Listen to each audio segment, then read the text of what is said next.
প্রথমে কড়াই ভালো করে গরম করে নিয়ে তারপর তাতে তেল দিয়ে মাছগুলো দিয়ে দিতে হবে।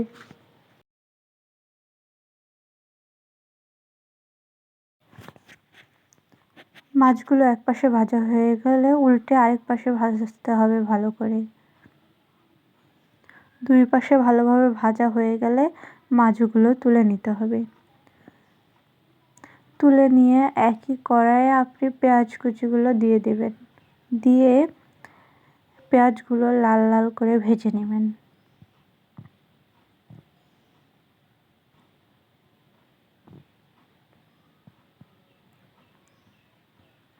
ভাজা হয়ে গেলে এটি সামান্য পরিমাণে পানি দিতে হবে। পানি দেওয়ার পর একে একে সব মশলাগুলো দিতে হবে,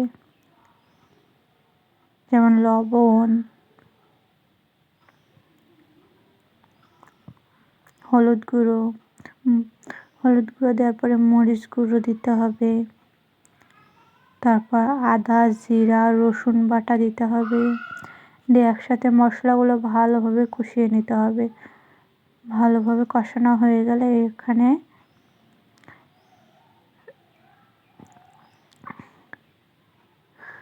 কেটে রাখা বেগুন আর আলুগুলো দিতে হবে। দিয়ে নেড়ে চেড়ে এটাকে আবারও ভালোভাবে কষিয়ে নিতে হবে। সামান্য একটু পানি দিতে হবে। দিয়ে এটা ভালোভাবে কষিয়ে নিতে হবে। এখন ঢাকা দিয়ে কষা হওয়া পর্যন্ত কষানো হয়ে গেছে। এখন যে এরকম অবস্থায় আসলে তখন আবার একটু পানি, ঝোলের জন্য পানি দিতে হবে।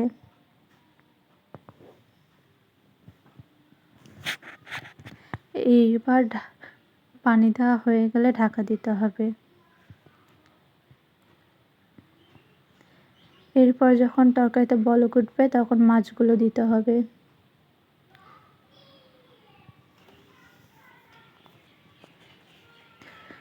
মাছগুলোকে দিয়ে আবারও ঢাকা দিতে হবে।